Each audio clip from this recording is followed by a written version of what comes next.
Mr. Stürzenberger, you are quite a well-known German journalist, and you are currently in the process of appealing against the verdict of a lower court. You were sentenced to 6 months of jail on probation. Can you describe to us what happened and why were you put on trial?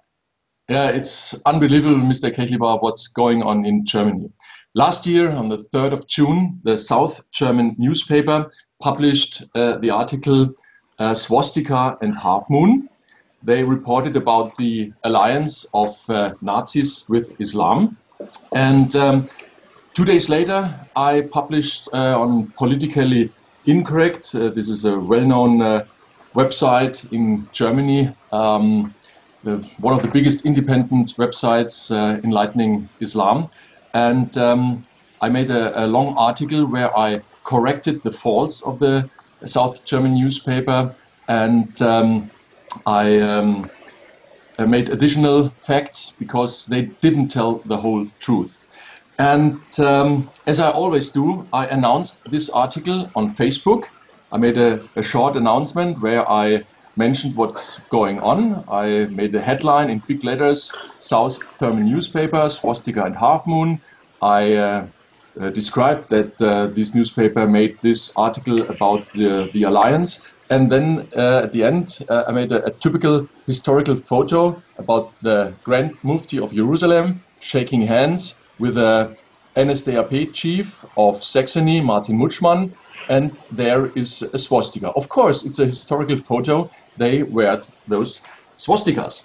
And I got them a letter of the police that I am accused to have shown this swastika, and this is not allowed in Germany.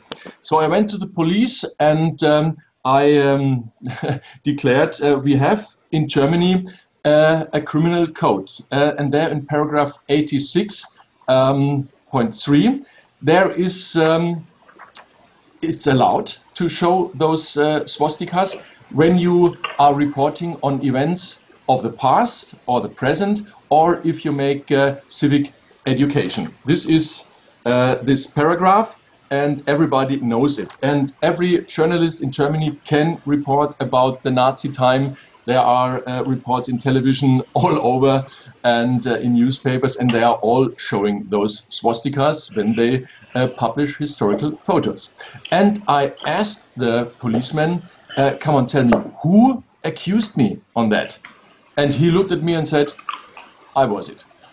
So he is reading all what I'm publishing on Facebook and PI and is looking where could I accuse him. Yeah? And I told him, come on, this is ridiculous. Yeah? I am a journalist. I am allowed to do this. Yeah? But he made this accusation, and the prosecution attorney made there a longer accusation, and they said, additionally, you not only showed this swastika, you always wrote, as I did it, that Hamed Abdel Samad, he's a well-known enlightener of Islam. He wrote the book Islamic Fascism. It's a really good book, and he is reporting the facts that Islam is a fascist ideology. So I wrote it in my article on Facebook that Hamed Abdel Samad made it public that Islam is a fascist ideology, and they accused me that I was insulting Islam as well. So they judged me to 6 months on probation for 3.5 years, and it's clear what they want. They want to silence me. They want that I have fear to make those public rallies enlightening Islam, talk and write critical about Islam. It's so crazy. It's so crazy. You know, I have all the right to publish such an article because South German newspaper in their article, they mentioned me as well because I'm making a lot of public rallies in Munich and all over Germany, and I'm telling about this alliance of Nazis and Islam, that they said to each other how similar their ideologies are, and I show with that alliance how dangerous Islam is. It's a really totalitarian ideology that wants to have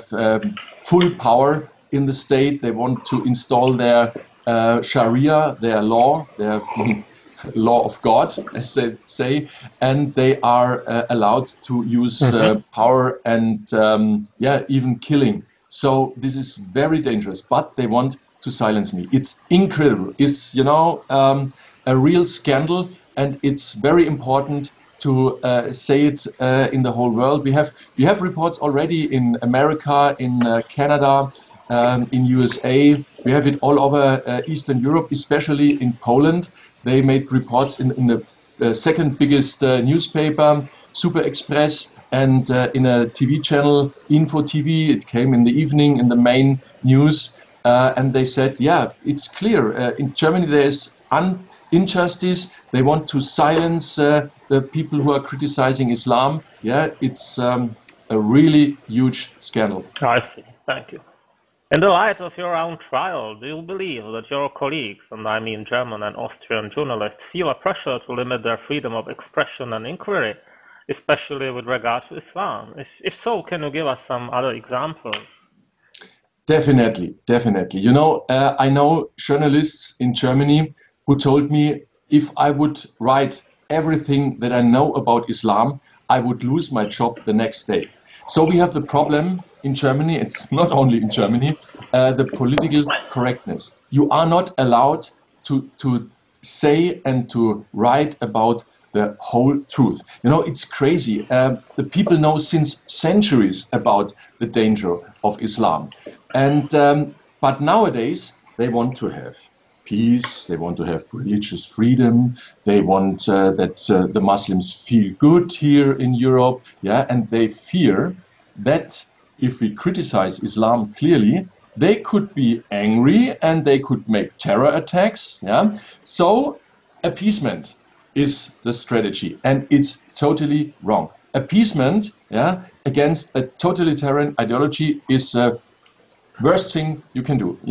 In the Nazi time, they made appeasement. The English and the French and the USA, they made appeasement. They said, okay, Hitler, he talks about peace, so we believe him. And the same is nowadays.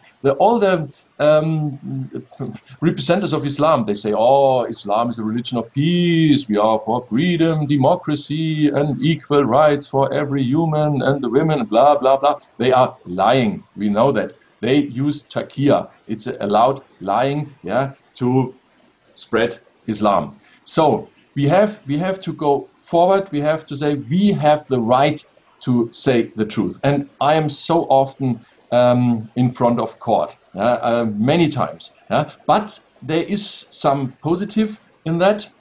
It depends on the judge. The last judgment I had, it was very good. It was, I said, Islam is like a cancer who infiltrates the still free countries in the world and puts on the poison of this very totalitarian ideology. And the judge said, okay, it's freedom of speech. This is guaranteed in our basic law, freedom of speech. And the religious freedom means as well that you can criticize religion. And she said, it was a female judge, we see what's going on in countries like Turkey, where Islam is taking more and more control. There are people thrown into prison, and criticizers are silenced. So this is where Islam takes control. So we have to talk about the truth. That's the point. And I go through those courts and I try to fight against this massive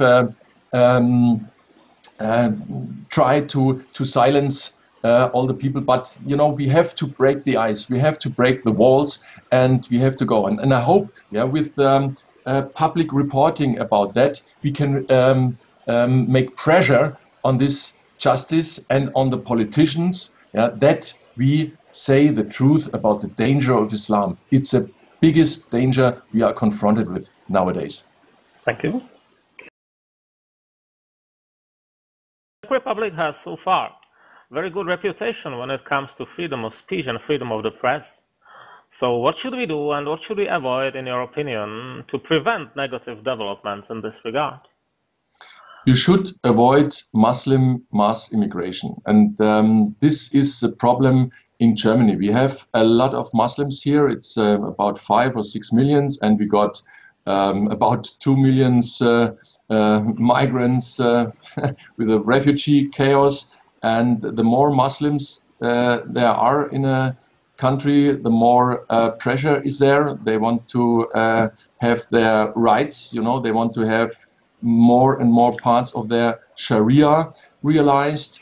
And so the freedom of speech is becoming smaller and smaller, and people fear more and more talk about critical about Islam. And you know, Muslims have very high birth rate, and you can count the years when they have the majority in the country. And in Germany we have a really huge problem. Yeah, if we think about 50, 60 years in the future, we will have Muslim majority, and then you won't recognize this country again. This will be an Islamic state, definitely. So we have to enlighten the people about Islam. We have to make sure that Islam does not take control over the country. So the Eastern European countries are doing it very, very rightly to say, no, we don't want to take those refugees, because the risk is very high that there are come terrorists. We have it all over Europe. Yeah, nearly every day something happens. Yeah, we have a problem of rapings and violence and knife attacks and so on. So Germany is changing a lot. Yeah, we can't celebrate big parties. We can't celebrate Christmas parties. We have to without high police security, without you know, we have to protect us every time in the public, and it's no more. It's not a nice life anymore. So protect yourself. Yeah, inform the people about Islam. I heard in China they controlled now all the Muslims. They have to give their Quran because it's an extremistic book, they say. Yeah, and they have to stop their mosque and everything. So it's very clear, yeah, that Islam is a really big danger.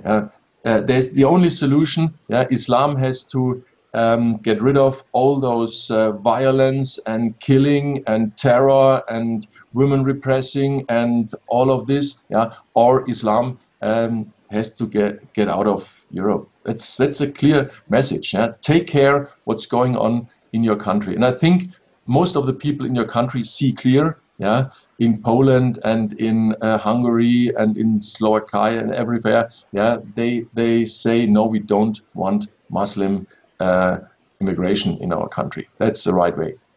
Thank you.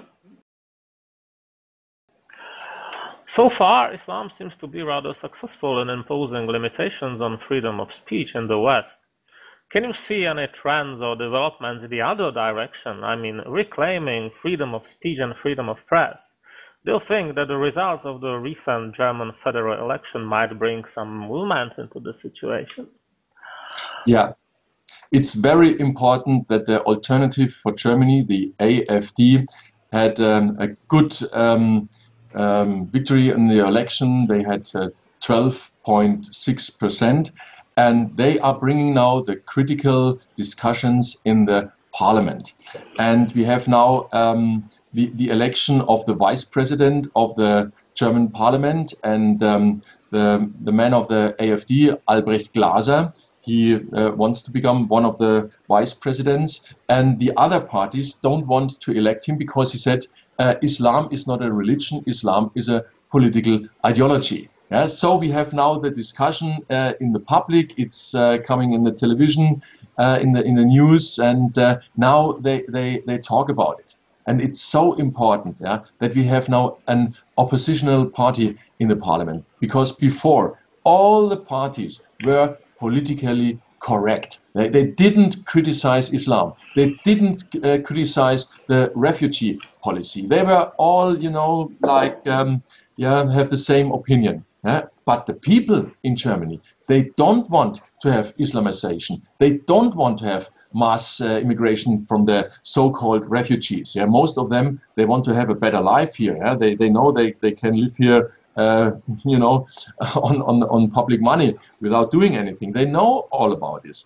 And so in Germany, there is a growing critical atmosphere, and I am sure that the AfD will grow and grow. So the wind is changing in Germany. I'm very happy about this, because we made it for I think about 10 years the public enlightenment about Islam, and it was so difficult because everybody was criticizing us, was blaming us as Nazis, as foes of people from other countries, and racist, and all this bullshit. Yeah, we had so many people from international countries in our rows. Yeah, we have Christians all over the world, and Hindus, and Jews, and all know, yeah, what's about the danger of Islam. Yeah, and but they try to silence us. And it's in Germany, it's always good. You are a Nazi, so you can